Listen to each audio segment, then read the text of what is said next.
I'll get back to my testimony here. So, God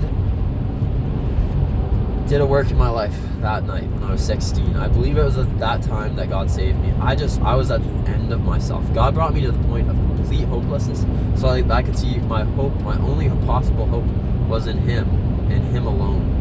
So in that moment, I put my trust in God. I was like, God, I give up the fight. There's nothing I can do. Nothing in my hands I bring, as the hymn writer says. Simply to that cross I cling. That was my attitude. And that moment, everything changed. For me, it wasn't quite as drastic of a transformation as my older sister Robin, but it was a change. I had new desires. The change was a heart change. And the thing with a heart change is it always works out into the externals. So God saved me. I was a new creation. And I felt joy. I felt life. I knew I was a new creation. I knew something had changed. And you know what? God gave me new desires. He gave me new desires. I had this desire, this overwhelmingly powerful desire to be a witness, to be a light, to share the gospel. And I have been inspired powerfully by specifically 2 Christians. And I'd love to share in another video these their testimonies, their stories. These 2 Christians are Keith Green and Rachel Joy Scott. I'm not going to go into depth about Keith Green, but Rachel Joy Scott, I read a lot about her. I watched a movie about her life. She was a Christian who was brutally killed in the Columbine school shooting. I believe it happened in Connecticut, April 1999. And she had an unwavering love for God. It wavered early on, but God just worked in her life. And she was an amazing light. God used her in such incredible ways. And I just had this desire, life is so precious and so short. I wanted to live for God. I want to live my life for what truly matters. I don't want to waste my life on frivolous pursuits. I was done with all these things: movies, video games, entertainment. I still fell into that trap, but it's not what matters. I was like, I gotta be a light for Christ. Woe is me if I preach not the gospel, as Paul said. So God put this desire in my heart to go to public school. And I didn't go for the normal reasons. There were some kind of like just logical, like common sense reasons. I wanted to, I preferred direct teaching to online learning, and as a homeschooler, unless you go the trad route in Alberta, if you want to get a high school diploma, you really need to basically do either online school, if you homeschool. So anyways, I wanted that in-person teaching, and then I also wanted to do sports. But the real desire, and I don't want to puff myself up at all or elevate myself, because it's not about me, it's about God. God gave me this desire. It wasn't intrinsically within me, it was from God. I had this desire to be a light, like Rachel Joy Scott. I had a desire to show compassion and kindness, to reach out to this dark, broken, lost world. And I've been raised in Christian circles. All my friends were either Christian or professing Christians. I wanted to be a light. So I remember just a couple months before going to public school when I was 17, I believe it was August, I got baptized, I shared my testimony, and I went to public school. And let me tell you, that was something else. That was a roller coaster ride right there. I kind of fell into the first real state of depression I'd ever been in as a Christian. And this is the thing, once you're born again Christian, you have eternal hope, but we're still in a fallen world. We're still in a broken world. And it's not uncommon for Christians to struggle with depression. Depression is real. Depression is recognizing that our world is broken, and we're sinners, and we're lost, and apart from Christ, it's hopeless. So I went through this phase of depression, and it wasn't the first in my life. I'm going to get into another one, but I think I'm going to have to split this testimony into 2 parts, because the second part of my testimony is, it's powerful, but I don't really have time. I'm over the hour mark at this point. I don't have time to go into that in this video. So anyways, I went to public school, and I just witnessed firsthand just the depravity, I guess you could say. And I don't want to say this sounding all holy and stuff, looking down on people. I don't want to have that attitude, because I could easily be just like that. I'd be worse. I know my natural tendency. I'd be worse. But yeah, I was just lived for the party. And so I went through school. I was kind of a weird, nerdy kid. I was like, just classic, like overachiever, I guess you would say. I always wanted to ace tests, and I was intensely competitive. And it kind of got to a point where I was arrogant, and I wanted to do it better than everyone. It wasn't healthy. It really wasn't healthy. So anyways, first semester it really was brutal. I was very socially awkward. I did not know how to relate to kids that were not my kind of small circle of friends that I was raised with. So anyways, second semester rolls around, and I really do believe God stepped into my life at that point. There have been, I guess I could say, 3 points in my life where God drastically worked to change. This was, the first time was when I was saved, the second time was when I was in high school. Over the course of, it's hard to say, I think it was a couple weeks, God just completely changed everything. I started having a joy and like zest for life again. I've always been an optimistic guy, but I've gone through those dark phases, and I just had that joy restored to me, and I was like, you know, I'm here for a purpose. I want to live for God. And then I things just improved. I started enjoying life again, and just realizing I'm here for a purpose. I'm here to serve God. And anyways, God taught me that I couldn't do any of this in my own strength. I went into public school being like, I'm gonna show the world Jesus Christ. I'm gonna have an impact for the gospel. And God was just like, nah. You think you can do this in your own strength? No. You gotta depend on me. So he broke me so that he could heal me, bring me to the point where I recognize you can only do this in God's strength. And I remember the end of the year, it wrapped up. Grade 12, one of the most turbulent years of my life, wrapped up.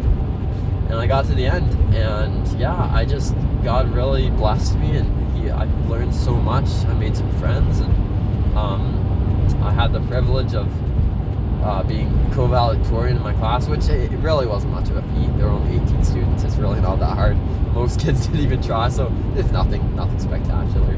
But anyways, I digress. I remember one of the last days of school, God gave me this incredible opportunity to share the gospel with this guy.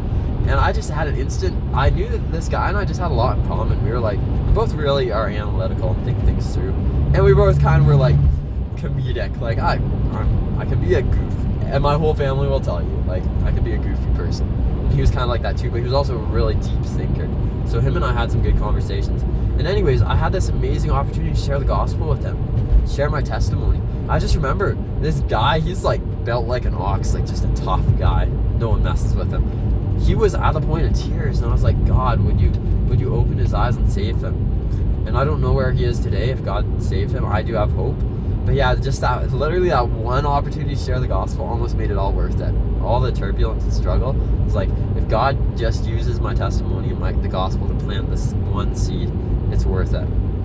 So yeah, I graduated high school and moved on to the next phase of my life. I was like, yeah, I'm free. Let's go. Let me tell you, in a sense, you're free in life, but in a sense, you're always in a certain state of bondage. Praise God, I wasn't in bondage to sin. I was a born-again Christian. I had eternal hope in Jesus Christ, my Lord. But I was in bondage to something called work now. My whole life, my dad really instilled in me, I'd like to say, a pretty bulletproof work ethic, to be honest. I remember even at the age of 12 working 12, 14-hour shifts. It wasn't uncommon. I remember at 14 working a 24-hour shift at one time. So anyways, yeah, I went into partnership with my dad. Joined the furniture business and worked for him very long hours, and I basically had a deal. I was like, okay, I'm gonna work for close to 2 years for dad, and either this is gonna lead to me being a 50-50 partner in the business, or if I decide not to go for that, I'm gonna choose a different route, and I'm going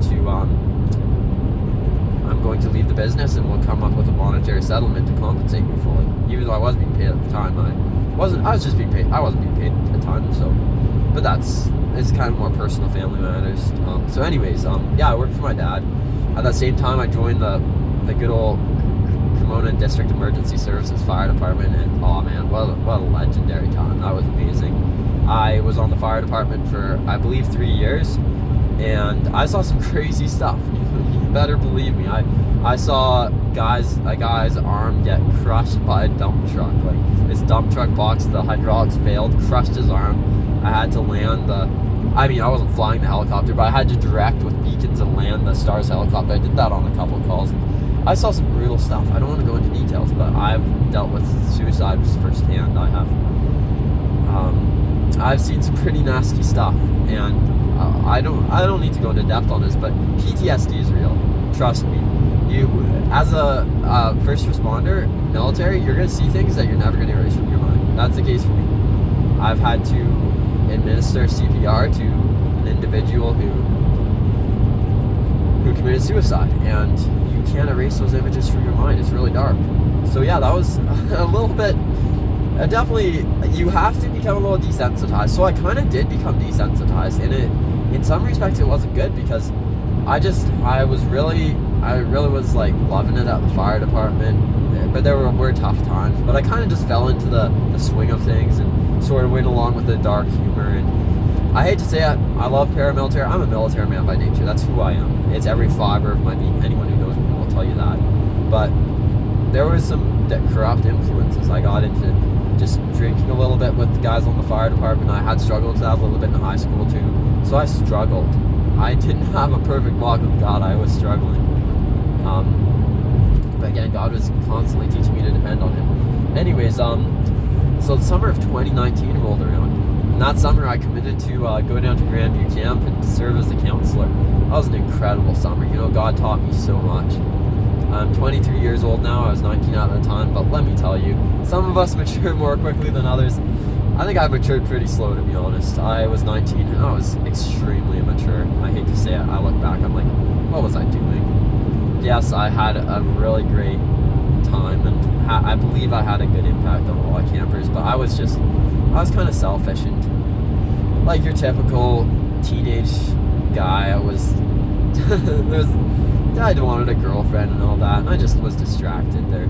That every camp, every summer camp, there's always those things in the staff, just a guy chasing a girl. Like, it's just rubbish. And not entirely. It's good to get married, but these games teenagers play are not healthy. Anyways, my mind wasn't entirely in the right spot, but God taught me so much.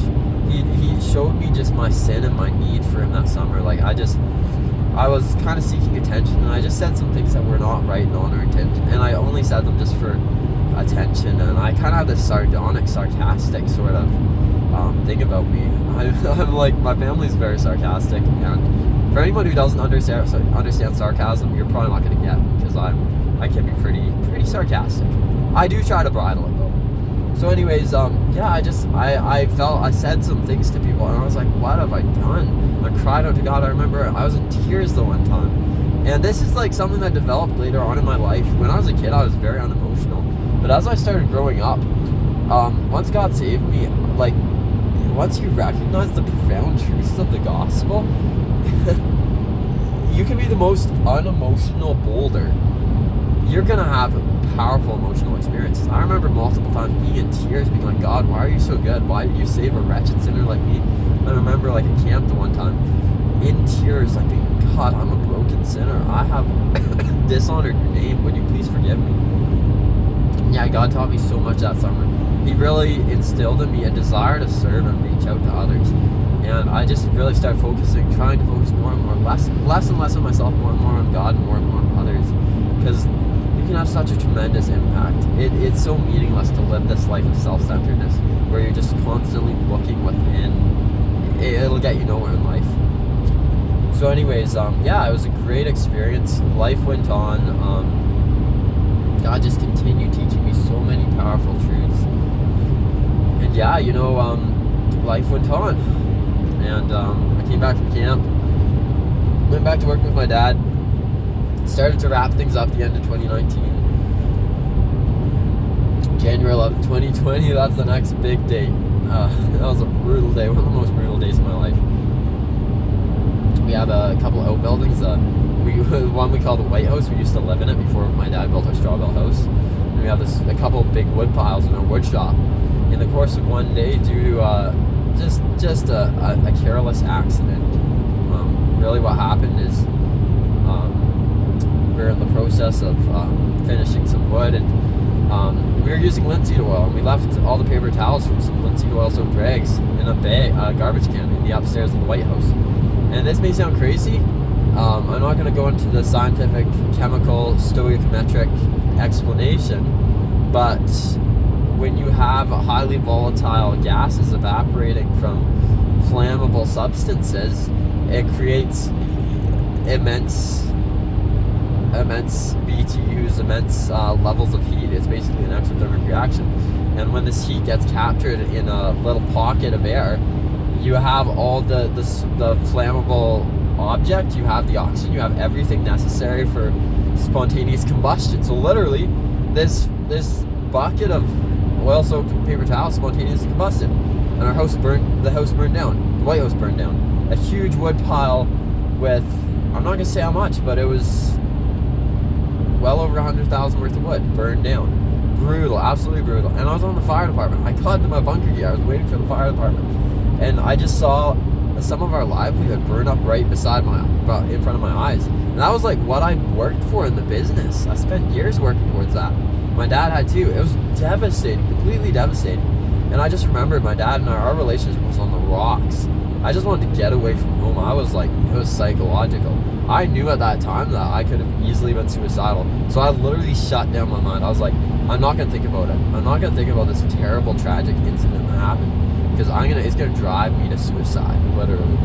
So I kind of just numbed my mind and didn't think about it, which is not the right approach. You need to open up and reach out to people, and don't isolation and just shutting off your mind. It's never the solution, let me tell you. Never. So anyways, carry on. I believe it was around January 20th, 25th or so, 2020, I moved out. I was 20 years old. I kind of moved out a little later, not extremely, but I moved to the upstairs suite of my dad's furniture store and lived there for 19 months of my life, quite a while. And yeah, right around March, I got my first job that besides what I've been doing working for Dad. And I completely forgot to mention, but October 4th, 2019, just after camp, just a little earlier to this, I joined the Canadian Armed Forces. My dream ever since I was 14 was to be a Joint Task Force 2, which is the most elite special forces. And I don't know, I'd like to think I could have done it, but probably not, to be honest. But I never did get to JTF 2, but I did join the Canadian Armed Forces, the military. I was going to go to be a Reg Forest combat engineer, and that's what I was initially applying for, but I changed my application to reservist because I wanted to pursue post-secondary. Around that same time, I applied at the University of British Columbia, UBC, University of Alberta, U of A, and the University of Calgary, U of C. And I was fortunate. I had pretty good high school marks. So I was accepted at both U of C and U of A into the engineering program. So I pretty much accepted the offer at the University of Calgary into the Schulich School of Engineering. But typical me, at that time I kind of changed my mind quickly. So I was going through I was in the military training and all that, and then I changed my mind. I was like, I do want to pursue post-secondary. I want to balance this with my military life. Basically train in the summer in the military reserves and then do my schooling in the school year. But I shifted gears, decided to go for mechanical engineering technology instead at SAIT. And yeah, I went for that. Anyways, we'll cross that bridge when we come to it. So yeah, I was in the military during that time, and I was like, people have always asked me, like, they think I'm older than I am because I've done a lot of random things. And to be fair, you can do a lot of stuff and suck at everything you do. Because, let me tell you, when you spread yourself out that much, at that time, to give you a picture, especially when I went to SAIT, this is what I was doing. This was my life. I was on a volunteer fire department, going on call. I was in the military reserves, training every Wednesday, training a lot of weekends, training through the summer. I was working a part-time job, framing, and I worked a bunch of concrete. I was doing full-time school. It was ridiculous. I was hardly ever free. I was so busy. And don't try to do that. You can be the most hardcore overachiever. If you do that, unless you're some extraordinary android-like human being, you're not going to be able to pull it off. Well, you can pull it off, but you're not going to be able to excel in every area. So I was a little disillusioned, a little disappointed, because I've always had super high expectations. And sure, in certain metrics and respects, like in my basic training, I did do quite well, like especially in terms of fitness. But I mean, not that it really matters. But in other respects, I really didn't excel. I wasn't always able to make the training because I had conflicting schedules. And anyways, just life lesson learned. Don't bite off more than you can chew. That's been the story of most of my life, to be honest. Anyone who knows me will tell you that. So anyways, I moved out 2020, and then around middle March 2020, everyone knows what happens. Good old COVID-19 hits. And don't get me started on that. I'm gonna make a whole video on COVID-19, let me tell you. Biggest COVID-19, there's a real COVID-19, a real virus. Most likely engineered in a lab in Wuhan. This was something that was planned and unleashed on the world. And you know why? It was unleashed so that the government could set a precedent. So the government could exercise unbelievable authoritarian control and squelch the human rights in our society. And this is just setting a precedent for what is to come. And I'm going to talk about this. I'm going to talk about the turmoil in society and where we may be headed. It's dark, but I'm optimistic because God has won the battle. You're on the winning side as Christians. God's redeemed us. He set us free from darkness. So, oh man, hour and 21 minutes. Who knew I could talk for this long? So anyways, to continue, I was like, whoa, this is kind of crazy. And I remember our church shut down for the first few months. And then we opened, I think, maybe it was 6 weeks later. And we defied the authorities. We were like, it is good that we obey God rather than man. And we were like, this is not in the government's jurisdiction to tell us we cannot worship God corporately. And I just remember through COVID, one of the big things I learned is there's this whole debate about when we should disobey the government. What we really learned in our church is when the government forbids what God commands what God forbids, or commands what is not within their jurisdiction to command, then we obey God rather than man. We always obey God rather than man, but God commands us also to obey the government. So there's this conundrum when the government and God are opposed. We always obey God. God is our first allegiance, not the government. There are spheres of authority, and all authority is delegated from God. God is the ultimate authority, so we obey Him. So anyways, that was a powerful season of my life. I just remember, I felt like I was on a SWAT team or something. Like, me and my close buddies at church, we kind of formed this, at the time it was very secretive, and I'm not going to go into depth because I like to keep a little element of secrecy to these things, but we did kind of form a security team, and we communicated on our phones, and we set up a chat and all this, and we were on the watch for the police, because police, AHS, bylaw were always showing up trying to shut us down because we were breaking good old Dina Henshaw and Jason Kenny's rules. We're grandma killers, as they like to call us. No one died at our church. COVID did kind of come into the church at one point. A few people got sick. I got COVID. It was it was nothing. It really was nothing. I know people who did get really sick though. But God intervened and we were all fine. And that's just the reality. People don't recognize this, but there have been seasons of the flu that were just as bad. Hundreds of people have died. Thousands, tens of thousands from the flu in single seasons. So anyways, the bylaw tried to shut us down. They tried to, what happened is our church actually, they locked us out. They seized our building. The government, the state literally seized a private entity, our church building, which is not under mortgage, it's fully paid, it's completely owned by us. They seized it. They changed the locks. And I'm like, this is what happens in communist China. This is unbelievable. This is a violation of every single human right. We have a Charter of Rights and Freedoms. Our Charter of Rights and Freedoms is based on the supremacy of God and the rule of law. Completely violated, thrown under the rug.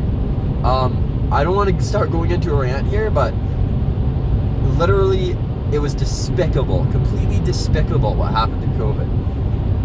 any human right or freedom was just obliterated.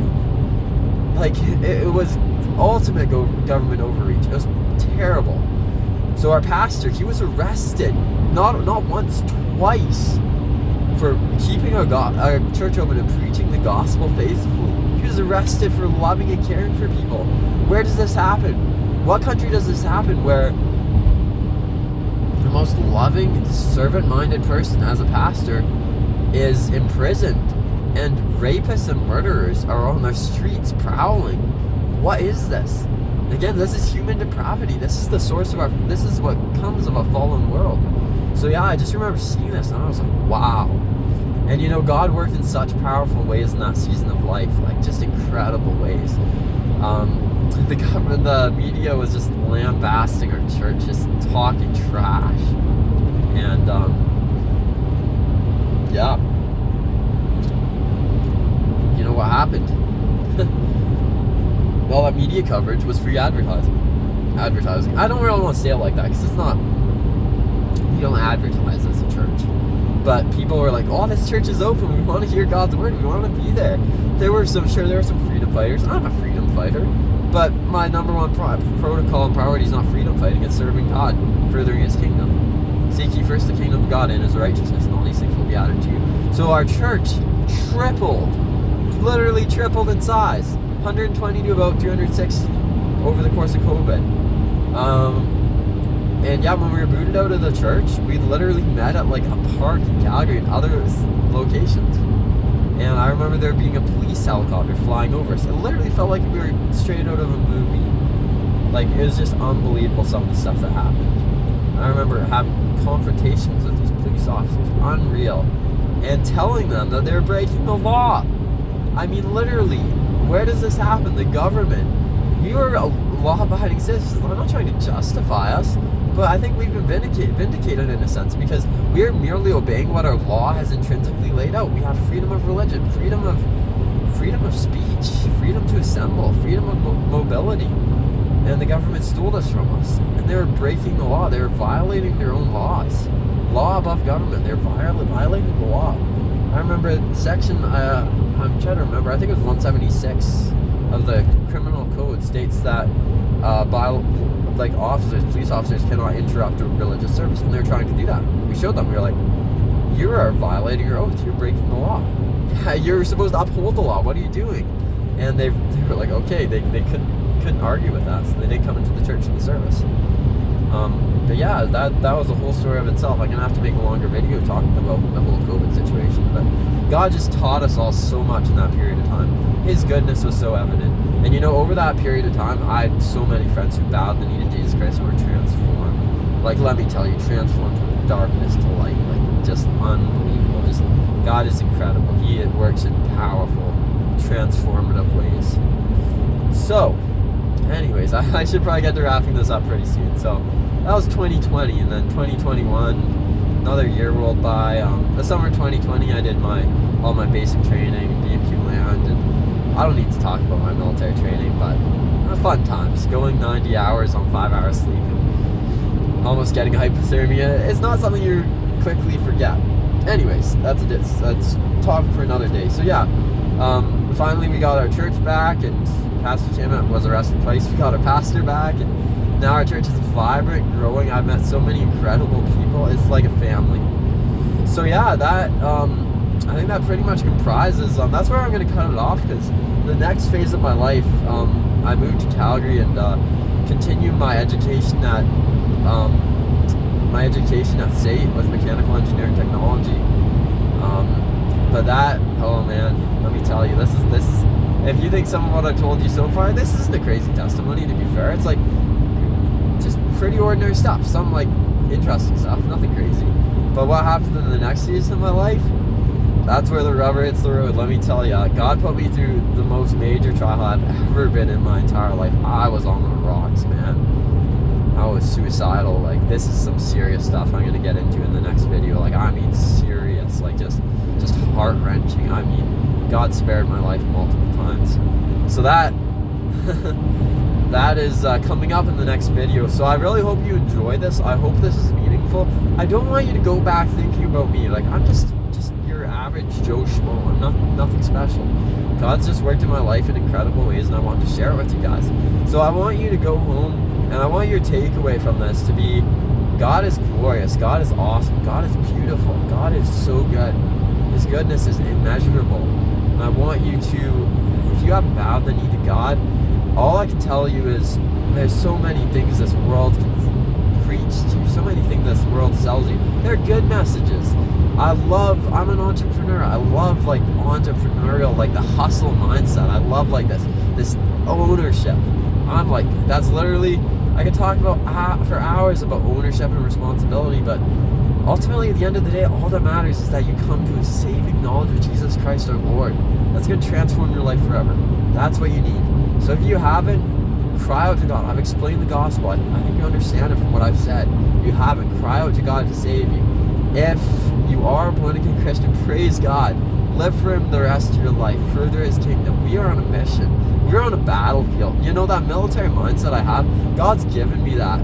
He's wired all of us for specific reasons. I have this intense military mindset, you know. When I joined the military, I wanted to just go straight to Afghanistan. I'll be honest, I wanted to shoot up terrorists. I wanted to take out Terry Taliban, as we called him in my BMQ. But yeah, God gave me these military like desires, and like paramilitary too, the fire department. He gave me this for a purpose, and this is like, we're all in a battle.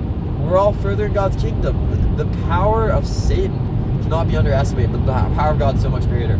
And you know, I don't want this to be like a teaser sort of deal or like a cliffhanger, but all I'm going to say is the next season of my life is intense. Let me tell you, intense, just like riveting stuff. Like, it was crazy, some of the stuff that happened.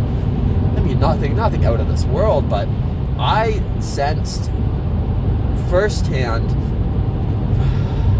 demonic oppression, the power of Satan.